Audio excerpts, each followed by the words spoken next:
까만입니다. 더 시점입니다. 금요일의 장은 3대 지수 모두 상승으로 마감. 나스닥은 7개월 연속 월봉, 양봉을 만들어내었습니다. 그럼에 따라서 11월은 월봉이 볼린저 밴드 둥둥으로 시작하게 될 것 같습니다. 그 내용은 좀 이따가 다시 말씀드리고요. 일단 나스닥의 데이터 분석 시간입니다. 10월 마지막 주는 지난 10년간 상승이 8번, 하락이 2번이었는데 결국에 25년도 종가 1.94% 상승 마감을 하였다. 그러면은 11월 첫째 주인 3월부터 7일까지의 역대 10년간 상승률을 보면은 상승이 8번, 하락이 2번이었다. 그런데 그 하락이 역시나 18년 미중 무역 전쟁과 22년 대하락장 뿐이었다. 나머지는 평균 0.7% 정도 상승했더라. 이렇게 나스닥이 원웨이로 오르고 있는데 11월도 지난 10년간의 데이터를 보면은 상승을 했다는 거죠. 그러면은 11월 상승률 10년간 보면은 상승이 9번, 하락이 1번, 유일한 하락이 18년 트럼프의 미중 관세 전쟁. 근데 그마저도 마이너스 0.42% 하락을 했던 것이죠. 평균 상승률이 무려 3.5%. 1년 중 가장 강한 달이 11월이다. 근데 25년은 무려 7개월 연속 상승을 하고 있는 상황이고 11월까지 상승하면은 무려 8개월 연속 상승인데 이게 가능한 것인가? 일단은 과거 10년간의 상황을 봤을 때 11월은 가장 좋았다. 그런데 지난 9월 있잖아요. 9월도 지난 10년간 가장 안 좋았던 달인데 25년은 상승을 했어요. 그러니까 11월은 역대 10년간 가장 좋은 달인데 25년은 지금 워낙에 특이한 케이스니까 이 10년간의 데이터를 너무 맹목적으로 믿지는 말자. 어떻게 될지 모르니까 주말마다 올려드리는 멤버십 영상은 이번 주에는 매매 기준의 원칙에 대한 영상입니다. 두고두고 볼 수 있는 영상이며 제가 영상을 만들고 좀 뿌듯했던 적이 그렇게 많지가 않은데 이 영상은 제가 만들고도 굉장히 좀 잘 만들었다 뭐 이런 생각이 좀 들었어요. 저 혼자만의 생각일 수도 있는데 멤버십 회원님들은 반드시 이건 봐야 됩니다. 그 밖에 여러분의 투자에 도움이 될 영상이 여전히 있으니까 참고 부탁드리고요. 한번 보고 사장되는 영상은 멤버십 영상으로 만들지 않아요. 계속 두고두고 볼 수 있는 기법 위주의 꿀단지들입니다. 공포지수는 35, 나스닥은 최고점인데 공포지수는 35. 너무 많이 올라서 공포스러워서 공포지수가 35일 수도 있겠다. 이제 이런 생각까지 들고 있어요. 푸덴코옵션은 살짝 올라간 0.63 여전히 강세의 수치입니다. 다음 주 어닝 발표는 최근에 핫했던 중소형주들이 모조리 발표하는 것 같아요. 월요일에는 온세미 그리고 장후에 팔란티어, 힘스, 화요일에는 우버, 스포티파이, 장후에 AMD, 아리스타, 슈퍼마이크로 컴퓨터, 비욘드 미트, 메라선 디지털 홀딩스. 비욘드 미트의 실적이 좀 궁금하네요. 이 회사가 돈을 버는 회사인지 좀 궁금하고요. 수요일에는 노보노디스크, 유니티, 그리고 장후에 수요일이 또 피크네요. 로빈후드, 아이온큐, 애플로빈, AMC, 퀄컴, 피그마. 목요일에는 데이터도그, 그리고 장후에 오픈도어, MP 매터리얼, 뉴스케일 파워, 아처. 다음 주에는 어쩌면 빅테크가 좀 쉬어가고 이 중소형주 최근에 부진했던 중소형주의 장세가 다시 한번 올 수도 있겠다. 왜냐 실적 발표가 무대기로 나오니까. 다음 주 주일적입니다. 월요일은 이제 썸머타임 종료로 정규 거래 시간이 1시간씩 늦춰지며 화요일에는 주간 거래가 시작되는 것이죠. 그런데 여러분 우리 주간 거래는 거래량이 적어요. 작년 엔캐리 청산 사태 이후로 주간 거래가 중지됐는데 이제 다시 재개하나 보네요. 하루 종일 거래를 할 수는 있긴 있는데 주간 거래는 거래량이 너무 적고 움직임도 특별한 일이 없으면은 거의 움직임이 없습니다. 그러니까 너무 주간 거래에서 트레이딩을 하려고 노력을 할 필요는 별로 없어요. 수요일에는 미국 졸트 구인 이직 보고서 그리고 트럼프의 상호 관세 상고심 첫 변론이 있습니다. 트럼프의 관세 부과를 다시 한번 위법이냐 합법이냐를 판단하는 첫 변론. 그리고 ADP 비농업 부분 고용 변화. 현재 셧다운으로 고용 보고서가 발표가 되지 않고 있는데 ADP 비농업 부분 고용 변화로 조금의 고용 상태를 확인해 볼 수가 있다. 그리고 이제 목요일에 테슬라 주주총회가 있죠. 굉장히 좀 중요한 일정이고요. 테슬라 주주총회를 기대하고 3일간의 상승이 좀 나올 수 있지 않을까. 물론 테슬라 주주총회에서 별게 또 없으면은 테슬라는 또 하락을 하겠죠. 그런데 주식은 기대감으로 가는 거니까. 금요일에는 미국 10월 고용 보고서 발표가 있는데 셧다운 해제 시에 발표를 하고 셧다운이 해제가 안 되면은 발표를 또 미루게 될 것이다. 나스닥 QQQ 차트 주봉은 10월 5주차는 한 2% 상승해주면서 드디어 초장기 저항선마저도 돌파해주는 상황. 지난 코로나 이후 여기가 이제 20년 코로나 때거든요. 계속적으로 나스닥은 상승을 했고 이 채널을 확실하게 벗어나면은 급락 22년 대하락장을 맞고 다시 한번 상승장이 시작됐는데 상승 채널의 하단선을 4월에 이탈하면은 급락이에요. 솔직히 말해서 이때 뭐 이렇게 되는 상황이었어도 할 말 없었을 텐데 트럼프의 리딩방이 시작되면서 다시 한번 상승 채널의 하단선을 돌파 그리고 지금까지 계속된 상승을 하고 있습니다. 그리고 인터스텔라 4차원 초장기 저항선을 돌파 나스닥의 월봉입니다. 좀 크게 보면은 월봉에 볼린저 밴드 상단선이 이렇게 올라가고 있는 거죠. 가상의 선을 한번 그어볼게요. 가상의 선을 이렇게 그어보면은 뭐죠? 11월이 월봉이 이런 식으로 시작하게 되는 거죠. 볼린저 밴드 둥둥. 월봉의 볼린저 밴드 둥둥은 1년에 한 번 나올까 말까 한 상황인 거죠. 그러면은 11월이 양봉으로 끝날지 음봉으로 끝날지 뭐 그것은 아무도 알 수가 없지만 11월 중에 월봉 볼린저 밴드 안으로 들어왔다가 뭐 더 내릴지 아니면 또다시 11월도 양봉으로 마감할지 결정할 것이다. 이때죠. 20년 9월 여기도 이렇게 보면은 월봉의 볼린저 밴드 상단을 뚫고 이렇게 너무나 강하게 올라간 거죠. 그러면은 볼린저 밴드 안으로 들어왔다가 간다. 물론 이 캔들이 밑꼬리까지 포함하면은 마이너스 14%긴 한데 우리가 여기서 또 한 가지 생각해 봐야 될 것이 있어요. 볼린저 밴드 안으로 들어왔다가 더 갔잖아요. 상당히 더 많이 갔잖아요. 그러니까 이 낮은 구간에서 잡았던 초장기 투자자들은 여전히 장기 투자를 이어나가야 했었던 거죠. 그래서 주가가 미친 듯이 내려갈 때는 일단은 사는 게 맞긴 맞다. 왜냐? 이 장기 투자자들이 일단 여기서 팔았다고 칩시다. 최고점에서. 그런데 이 밑꼬리에서 정확하게 잡지 않고 어설프게 또 잡을 수가 있어요. 그러면은 괜히 평단만 높아질 수가 있고 못 잡을 수도 있잖아요. 그러면은 다시 한번 이런 최고점에서 잡으면서 혹시나 이런 자리가 아닐까 하는 불안감에 휩싸일 수가 있다. 그래서 장기 투자자들은 뭐 일부 매도는 하되 다 매도하지는 말라는 거예요. 전부 매도를 하게 되면은 재진입을 못하거나 이상한 데서 재진입을 할 수 있으니까 좋은 평단은 전부 매도하진 말고 어느 정도는 좀 익절을 하되 시장에 붙어 있으라는 거예요. 아무리 고점이라고 생각하더라도 이때도 뭐 좋은 평단 이때도 좋은 평단이겠죠. 이런 데서 잡으신 물량은 월봉에 이제 볼린저 밴드 둥둥이긴 해. 근데 그렇다 하더라도 시장에 붙어 있으라는 거예요. 달러입니다. 달러의 가치가 오르고 있다. 미리미리 달러로 바꿔놓으라고 했죠. 환율입니다. 환율이 계속된 상승 이후에 21선에서 지지를 받고 있는 상황. 미리미리 환전하라고 했죠. 지금도 환전해도 늦지 않다고 생각해요. 골드입니다. 골드가 계속된 상승을 보이다가 21선을 이탈하고 다시금 21선으로 붙이는 모습. 그러나 여기는 저항으로 작용하게 되면은 맞고 떨어지겠다. 21선을 올라타는지 유심히 살펴봐야 됩니다. 올라타고 안착하면은 다시 또 갈 수가 있어요. 빅스 지수입니다.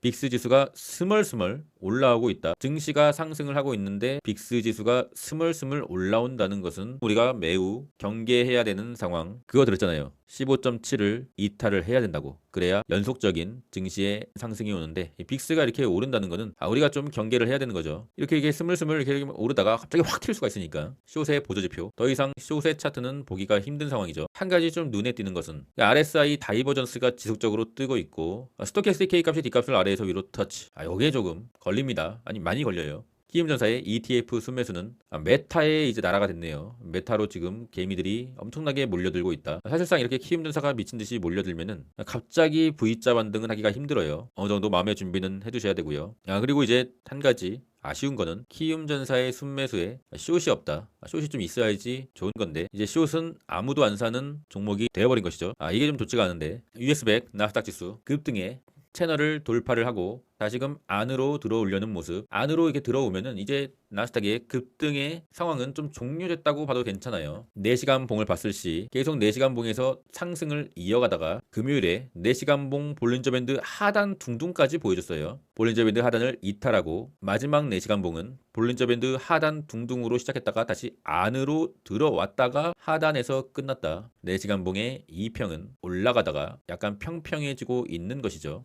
이게 맞아? 라고 하는 이 급등의 상황이 좀 종료되려고 하는 상황을 보이고 있다. 그도 그럴 것이 빅테크의 어닝이 다 끝났잖아요. 엔비디아 물론 남아있긴 한데 어쨌든 매그니피센트 7 중에서 6개 기업이 발표를 했고 현재 문제는 이겁니다. 구글도 볼린저 밴드 둥둥이 뜨고 나서 안으로 들어오잖아요. 아마존은 지금 현재 볼린저 밴드 둥둥이고 시간이 지나면은 볼린저 밴드 상단선은 급격하게 올라옵니다. 안으로 이렇게 들어올 거예요. 마소도 말씀드렸잖아요. 마소가 오픈 AI와 또 협력을 한다. 이 소식으로 마소는 급등을 했었죠. 그런데 이 볼리저밴드 둥둥 말했잖아요. 볼리저밴드 둥둥 안으로 이렇게 들어온다고요. 들어와서 어느 정도 좀 횡보를 할 때 다시 한번 매수를 고려해 볼 수가 있는 거죠. 나스닥의 월봉도 볼리저밴드 둥둥. 물론 더 가기를 이렇게 가기를 원하고 있어요. 저는 이렇게 좀 가기를 원하고 있는데 이렇게 가기보다는 다시 월초에 볼린저밴드 안으로 들어왔다가 가는 것이 좀 건강하지 않겠냐 그렇게 생각하고 있습니다. 엔비디아도 볼린저밴드 둥둥 들어오잖아요. 다 영상으로 말씀드렸잖아요. 멤버십 영상에서도 볼린저밴드 둥둥이 뜨면은 어떻게 된다. 멤버십 영상으로 둥둥 매매법이라고 이 둥둥이 나오기 전에 저번 주 멤버십 영상으로 만들어 드렸지 않습니까?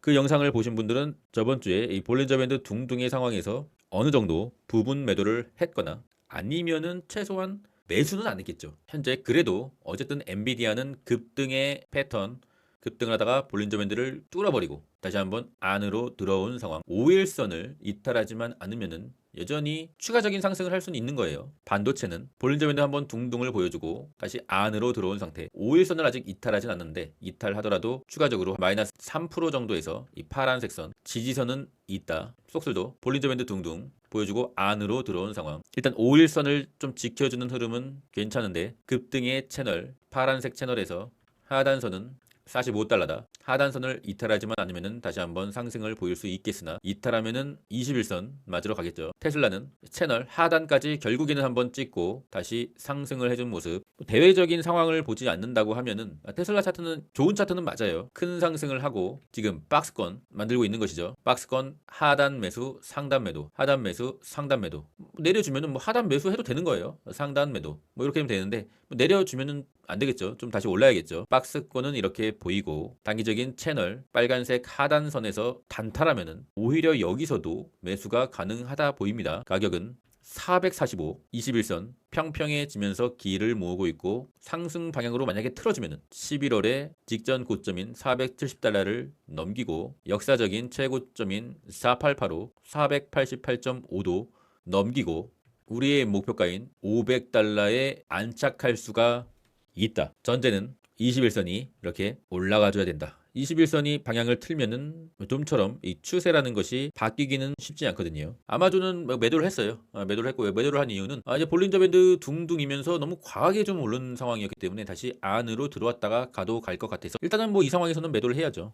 이제 문제는 이제 메타인데 메타가 650달러 이 가격이 주봉의 추세를 이탈하는 가격이어서 이 파란색으로 이렇게 표시를 제가 해놓고 차트를 봤는데 결국에 이탈했어요. 그러면은 우리는 이제 메타를 과연 어떻게 해야 될 것인가 어디까지 내릴 것인가를 우리가 판단해 봐야겠죠. 현재 이 중기적인 하락의 채널 검정색 라인을 완전히 이탈해 버렸다. 그러면은 급락의 채널을 그려봐야죠. 이 빨간색 하단선 그리고 상단선 추가적으로 뭐 이렇게 내려도 내린다 칩시다. 내린다 쳐도 다시 한번 이렇게 상단선을 언젠가는 맞으러 갑니다. 메타가 끝난 주식이라 하더라도 그러면은 요걸 먹으면 되는 거야 우리는. 그러니까 내려가면은 추매하면 됩니다. 추매하면 돼요. 그런데 이런 분이 있잖아요. 현금 비중이 많이 없거나 굉장히 비효율적이라고 생각하시는 분들 그리고 메타의 믿음이 없거나 그냥 단순히 누군가의 말로써 메타를 투자하시는 분들 그런 분들은 메타를 사지 마세요. 멘탈에 굉장한 스크래치를 맞을 수도 있으니까. 어쨌든 메타는 지금 급락의 채널 안에 있기 때문에 뭐 이런 식으로 내릴 수도 충분히 있는 겁니다. 평단을 최대한 좀 낮춰놔야 되는 거예요. 추매를 통해서. 그리고 나중에 상승이 오면은 평단이 뭐 한 이쯤 될 수 있으니까 뭐 이만큼 먹을 수 있겠죠. 그리고 돌파하면은 뭐 신고가 가는 거고 다시 맞고 떨어지면은 뭐 사요나라. 그러니까 이런 상황이 오면은 저항에서 여기서 만약에 추매를 많이 했다고 하면은 물량을 많이 줄여야겠죠. 아무리 뭐 내려봤자 500불대 후반 아니겠어요. 초장기 지지선 지난 4월의 하락을 반영한 초장기 지지선 빨간색 선까지 뭐 내리겠지. 근데 빨간색 선까지 이탈하면은 그러면은 이제 하락장 시작인 거죠. 하락장 바닥이 없는 하락장. 근데 지금 메타가 망한 기업도 아닌데 금리 인상의 시기도 아닌데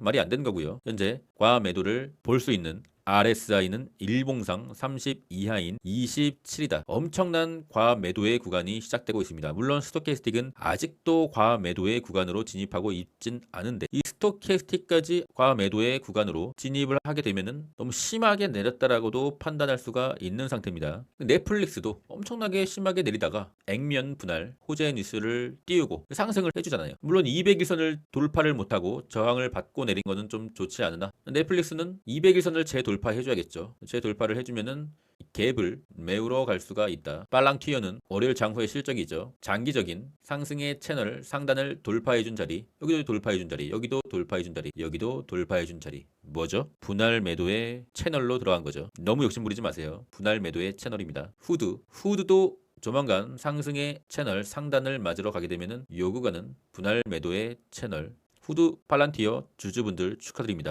조비는 여기서 윗꼬리에서 매도를 했는데 또 상승을 해줬네요. 역시 채널 하나는 더럽게 좀 잘 듣네요. 제가 제 채널 작도를 그거 놓고서도 모든 종목을 한꺼번에 볼 수는 없기 때문에 조비의 재매수 타이밍을 좀 놓친 감이 있는데, 일단 조비는 상승의 채널 하단을 이탈하지 않는 한 여전히 상승 채널 하단은 단기 매수의 기회가 된다. 월요일 가격으로는 16.6달러 정도가 되지 않겠느냐. 오클로 지금 단타를 치려고 대기 중입니다. 오클로의 월요일 가격 기준으로 한 130달러 정도가 오면은 추세선 하단이기 때문에 다시 한번 기술적 반등을 노리는 단기 매매를 해볼 수가 있겠다. 딱히 악재가 없는데 너무 많이 내렸어요. SMR은 상당히 좋은 상승 직전에 이 횡보 캔들을 뚫어버렸습니다. SMR이 올랐는데 오클로가 이렇게 내리는 거는 좀 이해를 할 수가 없는 상황이어서 다시 한번 130달러가 오면은 트라이 한번 해보려고 합니다. 솔라 엣지 멤버십 회원님들에게도 금요일에 장이 시작하기 전에 말씀을 드렸는데, 솔라 엣지가 계속된 상승을 보이고 있는 와중에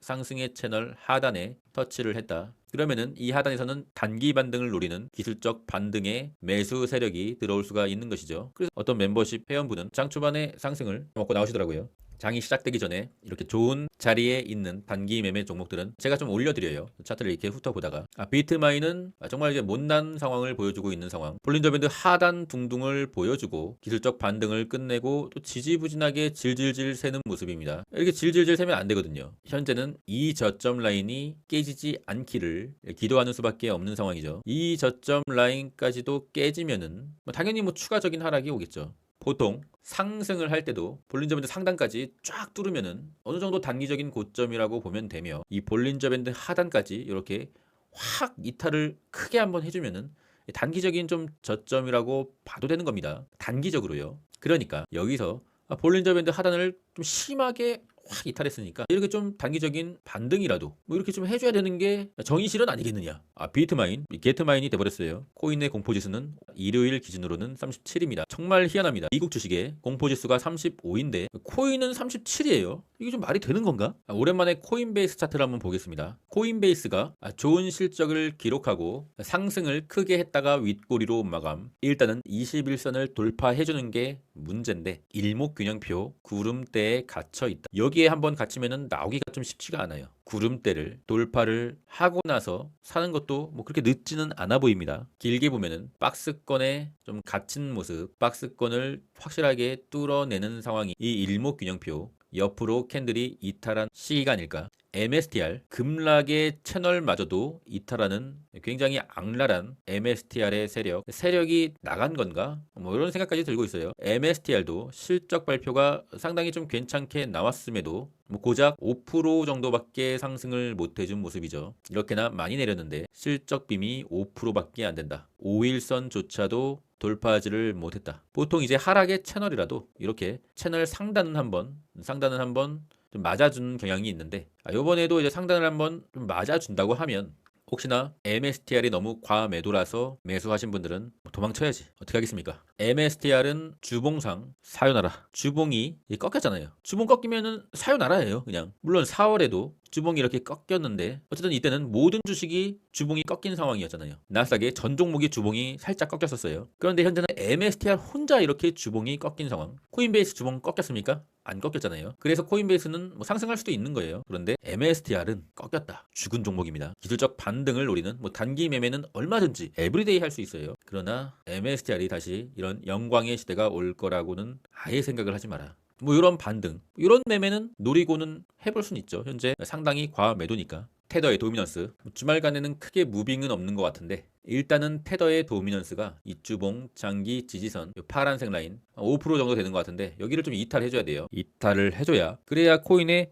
기술적 반등 또는 찐반등 이런 게 올 텐데, 여기서 계속 버팅기고 있으면은 계속 이렇게 좀 재미없는 장이 펼쳐지게 될 것 같습니다. 테더의 4시간 봉을 보면은 10월 31일에 또다시 장중 급등을 하다가 살짝 내려오면서 좀 기를 모으는 상태인데, 이 기를 지금 주말 동안에 모으고 월요일에 또 다른 이슈가 있으면은 방향을 결정하게 될 것이다. 그 방향이 하방이어서 코인들의 상승이 좀 왔으면 좋겠는데, 현재로서는 상황이 좋지가 않다. 비트코인도 별다른 무빙은 없으나 다행인 것은 이 파란색 200일선은 좀 지켜주는 모습. 비트코인도 똑같습니다.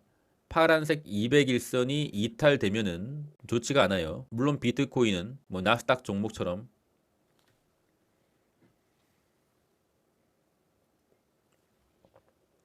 명확하게 200일선을 이탈을 해도 이렇게 좀 살아나더라고요. 이때도 200일선을 이탈하고 살아났고, 워낙에 변동성이 큰 자산군이니까. 한 가지를 말씀드리자면은 이 비트코인은 96K가 시즌 종료의 커트라인입니다. 그런데 굳이 여기까지 기다렸다가 시즌 종료를 확인하고 손절을 할 필요가 있겠느냐. 지금도 충분히 다들 수익권이잖아요. 비트코인을 이런 데서 막 급격하게 따라잡으시는 분들은 정말 초보분들이시고, 웬만하신 분들은 작년에 이런 데서 사서 물렸다가 이렇게 좋은 상황을 맞이하고 있는 거잖아요. 그러니까 비트코인이 11월 달에도 진짜 이런 지지부진한 흐름이다라고 하면은 굳이 96K 이탈을 우리가 기다려야 될 필요가 있겠느냐. 그냥 11월 달에 못 가면은 떠나야 되지 않겠느냐. 그런 생각을 갖고 있습니다. 이 게더리움은 진작에 좀 떠났어야 되는데 좀 미련을 못 버리고 있습니다. 게더리움 시즌 종료의 커트라인 그거 났죠. 3,550달러 보라색 선. 미리 그거 났어요. 제 영상을 가끔씩 보시고 요 라인에 게더리움이 지지받지 못하고 이탈한다. 그러면은 게더리움 시즌 종료. 중요한 지지선을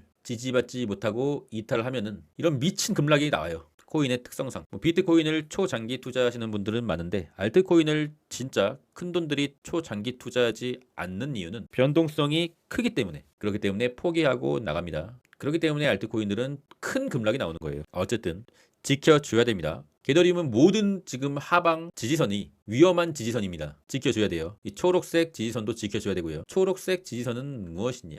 주봉의 고점들을 이은 지지선. 주봉의 고점을 돌파하고 지지받고 이렇게 다시 가야 되는데, 이탈하면은 아무래도 추가 하락을 보는 게 맞겠죠. 그 가격이 이 초록색 선인데 계속 터치하고 있다. 계속 이탈하려고 폼을 재고 있다. 게더리움 진짜 아무것도 없는 거니? 아주 진지하게 한번 묻고 싶다. 이대로 그냥 힘의 가리 없이 끝나는 거니? 톰리 뭐 하는 거니? 어쨌든 간에 미래는 갔다 와 본 게 아니라서 모르지만, 우리가 이제 와서 너무 코인에 큰 돈의 비중을 실는 것은 별로 추천드리지 않아요. 물론 이렇게 갈 수 있습니다. 아예 못 간다는 거 아니에요. 비트코인도 이렇게 갈 수 있어요. 충분히. 그러나 너무 아픈 사랑이 아니었음을 이런 가사도 있잖아요. 너무 아프다. 더시적 구독자 방에는 921명이 입장해 주시고 있고요. 상당히 좋은 뷰를 가지신 분들도 많더라고요. 저도 많이 도움을 받고 있습니다. 구독자 방을 리딩방을 만들려고 만든 건 아니고요. 좋은 정보를 서로 나누자고 만든 겁니다. 멤버십에 관심 있으신 분들은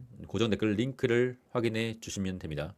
여전히 중장기 투자와 단기 투자를 병행하고 있습니다. 나쁜 장에서도, 아무리 하락장에서도 기술적인 반등은 있으니까 단기 매매는 그런 기술적 반등 또는 상승에서의 급등 이런 것을 단기적으로 수익을 보기 위해 짧게 먹는 매매를 하고 있고요. 장교 멤버십의 이 중장기 투자 종목들은 사이클을 전부 다 먹기 위해 하는 겁니다. 현재는 운이 좋게도 4월 관세 빈부터 지금까지 원웨이 상승이기 때문에 장교 멤버십에 TQ나 속술, 불즈 유프로 이러한 종목들은, 테슬라도 괜찮고요. 그러한 종목들은 한 200~300% 수익이에요. 많은 사람들은 10% 20% 먹었다고 자랑하는데, 이런 상승장에 사이클 다 먹어야지. 그 정도는 돼야 주식 유튜버를 하는 거 아니겠습니까, 여러분? 잠자는 동안에도 돈이 들어오는 방법을 찾지 못한다면 당신은 죽을 때까지 일을 해야만 할 것이다. 워렌 버핏. 그럼 전 끝까지 했습니다. 이상입니다.